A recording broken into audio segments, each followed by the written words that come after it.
Guys, may nga po for today's video, last tour spot nga ginagawan ko guys kay Agesta Croma po na sa gabi. We are here right now in the ruins in Silay City guys. Kung makita nyo guys ang old antique house ni guys. Gusto nyo din maglagaw from Bacolod guys, lapit pa ni guys. Bacolod tali sa Silay guys, lapit na ni kayo di sa highway. From highway papasulod ka hanggang to Kapasilay guys, to right turn ka guys, mga 2 kilometers guys Bacolod from Bata to Talisay, mga 2 kilometers.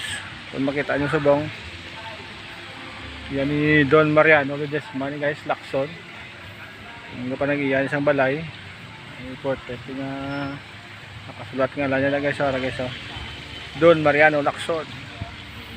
Kung gusto nyo magbisita dito, mag-witness isang katahom isang old house ni Don Mariano Lacson, open sa public guys, entrance na siguro 150. Ma-amaze ka man ni guys sa mga talanawon di nga makitaan mo guys. Gusto nyo masya the ruins. Ngayon nga po, God bless kag sino yung video.